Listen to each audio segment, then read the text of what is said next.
Hoje irei discutir a relação entre estresse pós-traumático e déficit de atenção e hiperatividade, que algumas pessoas podem nunca ter feito essa relação, mas em algumas pessoas, principalmente eu já recebi até comentários aqui no canal, que passaram por situações muito traumáticas, de trauma na infância, relatam terem sido diagnosticadas com TDAH, né, déficit de atenção e hiperatividade. Eu acho que hoje nós vivemos um contexto de explosão desse diagnóstico. Eu acho que tem modas diagnósticas de tempos em tempos. Nos anos 90, explodiu a moda da bipolaridade, que na época ainda tinha transtorno maníaco depressivo, renomeado para transtorno bipolar. Tivemos uma explosão de diagnóstico de borderlines, principalmente entre mulheres. Essas explosões diagnósticas nem sempre significam que nós temos médicos que estão diagnosticando certo, ou psicólogos diagnosticando certo. Significam que hoje em dia se diagnostica isso demais. E isso principalmente na psiquiatria, mais do que na psicologia, e tem a ver com o que é estudado na época que as pessoas estavam se formando, né? Não necessariamente que as pessoas entendem. Eu vou ser bem sincero com vocês, eu acho que a maioria dos psicólogos não sabe diferenciar o que seria um trauma complexo de um transtorno de déficit de atenção e hiperatividade, porque os sintomas são iguais, então eles vão diagnosticar o que eles sabem, e como está mais na moda TDAH, eles diagnosticam isso. A maioria dos psicólogos não sabe nem o que é uma melancolia, uma tristeza devido a algo que aconteceu na sua vida, e uma depressão. Psiquiatras simplesmente vão ver os seus sintomas e vão te dar um medicamento. Quem já se tratou com psiquiatra sabe disso. Então a gente tem problemas com esses diagnósticos. O primeiro ponto que eu quero chamar a atenção, há possibilidade que esses diagnósticos de estresse pós-traumático complexo, traumas da infância, traumas na juventude, persistentes, tenham relação com déficit de atenção e hiperatividade. Ou que muitos diagnósticos de TDAH sejam, na verdade, diagnósticos de TEPT-C, seja diagnóstico de estresse pós-traumático, e existe um erro, e essa é a minha hipótese, que o TDAH é uma variação de trauma complexo com foco em déficit de atenção ou hiperatividade. Essa é a minha hipótese. Eu acho que é uma variedade de trauma complexo. Primeiro porque TDAH não é necessariamente um transtorno cerebral. Não há evidências disso. O que há evidências é que e não é só do TDAH, todos os transtornos alteram os seus processos cerebrais. E isso para aqueles exames de scan, o cérebro no depressivo vai ser diferente do ansioso, que vai ser diferente no bipolar, que vai ser diferente de alguém com transtorno de personalidade, que vai ser diferente com alguém com TDAH. Mas isso acontece porque todas as nossas experiências sociais transformam o nosso cérebro. Isso se chama neuroplasticidade. Nós adaptamos. O cérebro é totalmente adaptativo para o que você faz. Se eu estiver fazendo uma coisa ou outra, ele pode se adaptar até de situação para situação. No longo prazo, ele se adapta mediante a aprendizagem, ou mediante os contextos que ele é exposto. Então o cérebro muda, os processos mudam. E os transtornos são diferentes porque os processos que estão acontecendo são diferentes.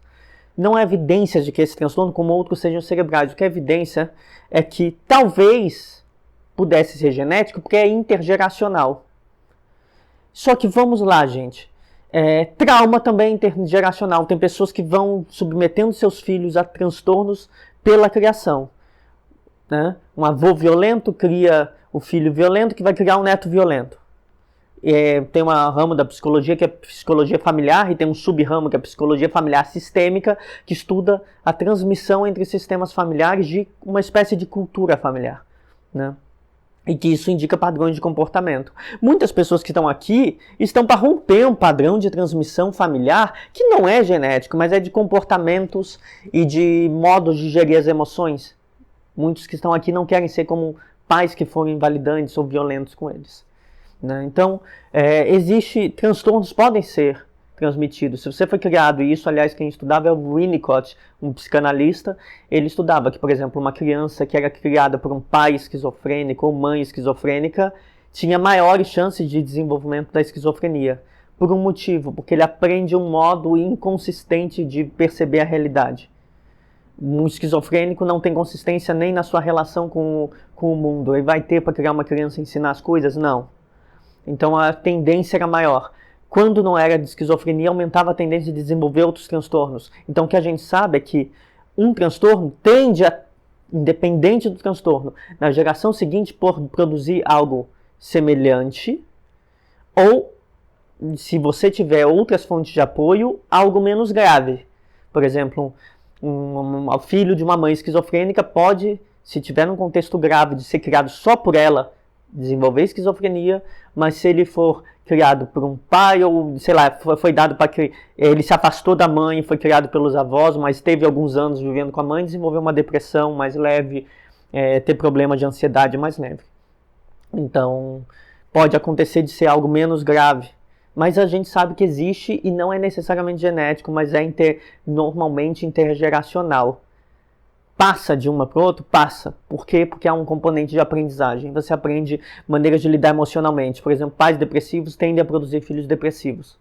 Porque eles aprendem a um tipo de pensamento meio autodepreciador, né? Um pensamento meio derrotista, negativista, pessimista. E aprendizagem, crianças aprendem tudo que eles observam, eles copiam seus pais. Então, não é necessariamente uma prova, se tem de uma geração para outra TDAH, que TDAH seja cerebral ou genético, que afeta o cérebro, todos os transtornos são, mas que seja um componente genético que molda seu cérebro, não há evidência em nenhum transtorno. Nem a esquizofrenia é uma evidência clara disso, né? No autismo que se há uma evidência maior, só que também não é certeza, tá? As fontes médicas, em geral, são muito especulativas sobre isso e já colocam no genético e não necessariamente. Tal como eles colocam que depressão é um transtorno cerebral biológico. Também não é.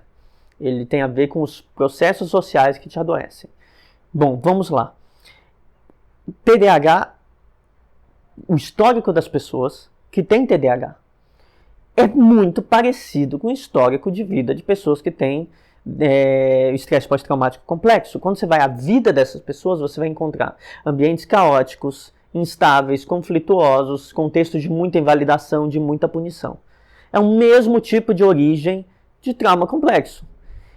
Se irmos aos sintomas, também são sintomas parecidos, eu vou falar posteriormente sobre isso. Mas eu tenho uma hipótese.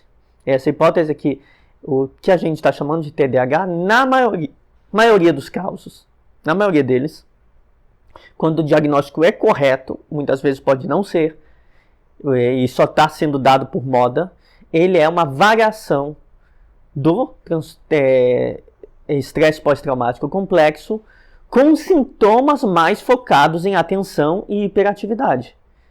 Então, o TDAH seria uma espécie de transtorno traumático, de origem traumática, mas não só, porque alguns elementos do contexto podem amplificar isso.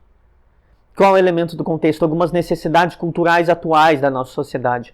Por exemplo, entre os jovens há muito mais a falta de atenção e dificuldade de foco devido aos contextos das redes sociais, do uso de celulares, do uso de internet. Então as pessoas são mais desfocadas. Nesse caso nem seria um transtorno, tá? Nem daria um diagnóstico, porque é uma exigência cultural. Essa pessoa não está adoecida, ela está seguindo as demandas dos outros jovens da sua época. É um modelamento via cultural. Então não é, mas muitas dessas pessoas, adolescentes, estão sendo diagnosticados, sendo que todos têm, em teoria, uma atenção desfocada e muita atividade cognitiva por excesso de estar nas redes sociais e nos celulares. Então a gente pode dizer que esse pode ser um fator que amplia o que a gente está chamando de TDAH, ou não é um transtorno. Então, esse não seria um transtorno. Mas a gente teria um transtorno se envolvesse mais coisa, então, e nesse caso seria uma variação, um tipo de transtorno traumático, né? Para entendermos isso, vamos aos sintomas. Tem sintomas comuns entre déficit de atenção e hiperatividade e estresse pós-traumático, complexo, né? Os dois primeiros são os mais importantes. Primeiro, a falta de atenção e de concentração, que é típica do déficit de atenção, né? Porque a gente tem o TDAH mais focado no déficit ou mais focado em hiperatividade. Falta de atenção e concentração. Veja, É muito comum em casos de estresse pós-traumático esse tipo de falta de atenção e de concentração, porque as pessoas, ao serem submetidas a ambientes invalidantes, muito críticos, conflituosos, instáveis, ou que sofreu abuso emocional ou preconceito, todos esses ambientes, se persistiu ao longo dos anos, a pessoa desenvolve um mecanismo adaptativo para lidar com isso. Qual é o mecanismo adaptativo? É desligar. Você para de ficar atento a todas as influências, porque aquilo te causa sofrimento. Muitas jovens vivendo esses traumas passam por dissociação, dissociam, ou ficam desligados, desatentos. É uma maneira de você não ficar pensando nos seus problemas o tempo todo e não ficar desgastado. A sua cabeça não aguenta. Então, a falta de atenção e concentração nas coisas foi uma maneira de desligar. A falta de se manter atento numa tarefa é porque você está desligado do ambiente que não é muito bom para você. Você está desfocado desse ambiente. Você, como se ele fosse um ambiente de fundo. Se você foi criado num lar que qualquer coisa você pode ser punido, ou você pode ser submetido a críticas, você pode simplesmente estar desligado do ambiente. Você pode estar entrar em dissociação, ou você pode simplesmente não ligar porque está acontecendo, ou você tem menos atenção nas coisas que estão acontecendo no ambiente, no entorno, então você não vai se concentrar numa atividade doméstica, por exemplo, mas você vai ter fugas da sua concentração em algumas coisas que muitas vezes têm a ver com hobbies que se tornam mais obsessões. Você foge de se concentrar em atividades domésticas, por exemplo. Então, essa falta de atenção e concentração não é para tudo, mesmo no TDAH. E no trauma complexo também, é tipo redirecionamento. Eu foco em outras coisas, mas na maioria das coisas eu estou desfocado porque elas se envolvem em situações que não são legais. E se isso for envolver, por exemplo, uma casa, um ambiente violento em casa, e ao mesmo tempo você vai para o colégio e as pessoas praticam bullying com você, então você vai desligar da casa, do colégio, das obrigações de estudo, das obrigações domésticas e vai focar em qualquer outra coisa. Sei lá, vai passar o dia jogando videogame, vai passar o dia conversando na internet. Tudo isso são sintomas, e por isso as pessoas não desconcentram de estarem conversando na internet ou jogando videogame, mesmo quem tem esse histórico de diagnóstico em TDAH. Então temos uma questão. Aparentemente essa falta de concentração e atenção é adaptativa a um contexto. Foi adaptativa. E na vida adulta não está sendo mais. Né? Segundo, e se for uma criança, ela é sinal de que tem algo errado. Depois eu vou falar disso. Segundo, a hiperatividade e a hipervigilância.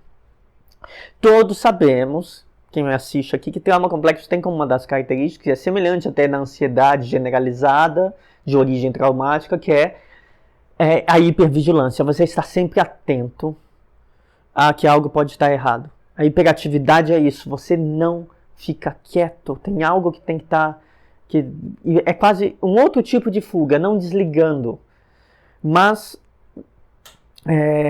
de você estar fazendo outras coisas para não ser pego, ou de estar superativo porque algo pode te pegar. Por exemplo, então hiperatividade ou hipervigilância.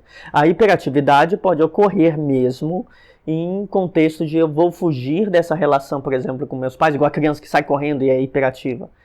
Eu vou fugir dessa relação com meus pais que não é legal e vou fazer outra coisa. Não vou sentar na cadeira porque esse ambiente me causa sentimentos ruins. Né? Então é uma fuga das suas emoções, mas ela também tem uma situação. Você está tão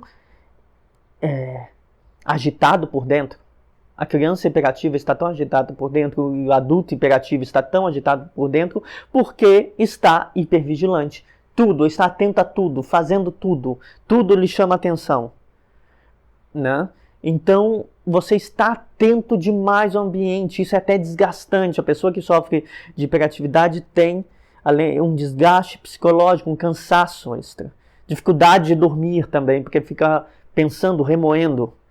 Está hipervigilante em relação às possibilidades que podem acontecer na vida e fazendo as coisas porque está muito agitado com as possibilidades na vida.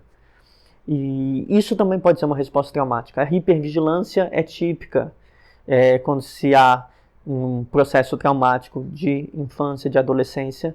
A hiperatividade também. Por isso que eu acredito que esses transtornos, a falta de atenção e a hiperatividade, seriam transtornos do desenvolvimento infantil, da juventude, transtornos que vão se desenvolvendo em contextos, né? Então esses são os principais sintomas, mas há outros, por exemplo, impulsividade e impaciência. Essas duas coisas também caminham juntas.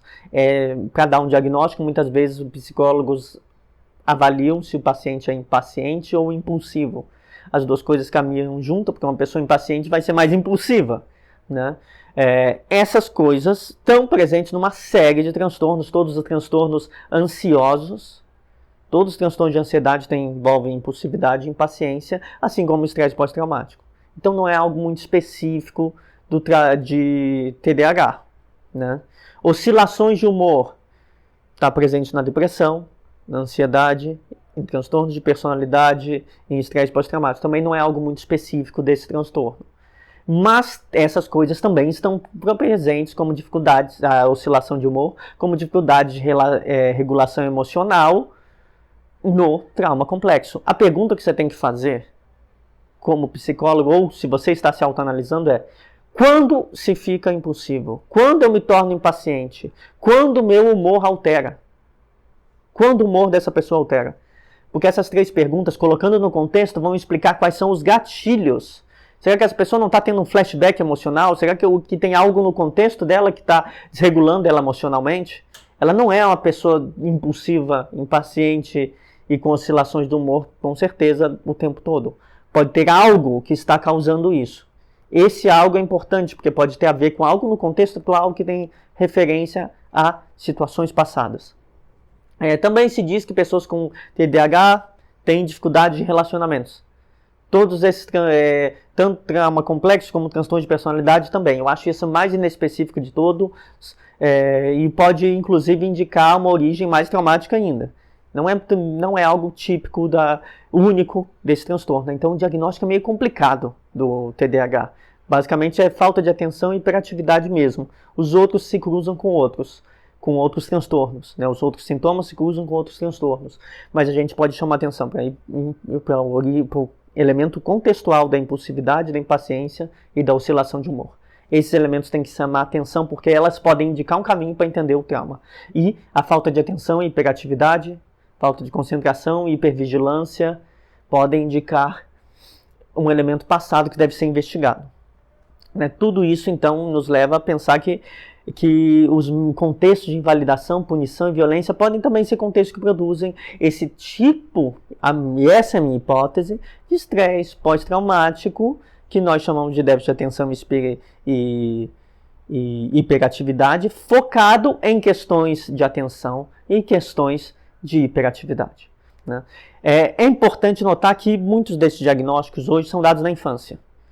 E isso é importante, porque pode indicar um pai ou mãe, ou um cuidador, que está submetendo a criança a abuso emocional, ou que está submetendo a criança a caos, conflito, ou está simplesmente punindo em excesso essa criança.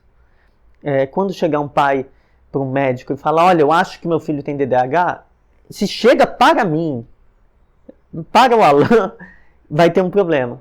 Eu vou falar: eu acho que o problema não é ele, eu quero que você venha numa sessão comigo. Por quê?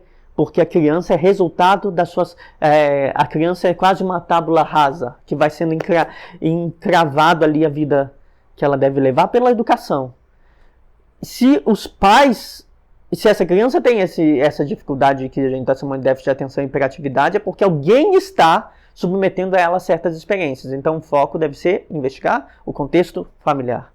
Pode ser que esses sintomas sejam resultados de que essa criança está sendo traumatizada pelos seus cuidadores.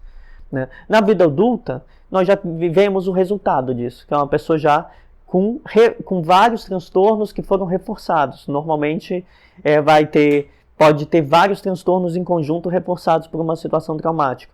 Né? Então é importante investigar.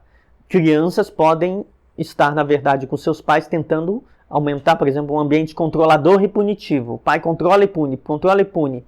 Aí a criança, para escapar das punições, se torna hiperativa ou ignora o pai, tem falta de atenção e tal. essa criança está numa situação inescapável. Aí vai lá a pessoa, ela não me obedece mais. Leva no médico e quer que medique com Ritalina para que a criança obedeça ou seja disciplinada. Esse pai está tentando aumentar a possibilidade de abuso e de controle e de punição com essa criança. Então é importante que psicólogos e psiquiatras estejam atentos.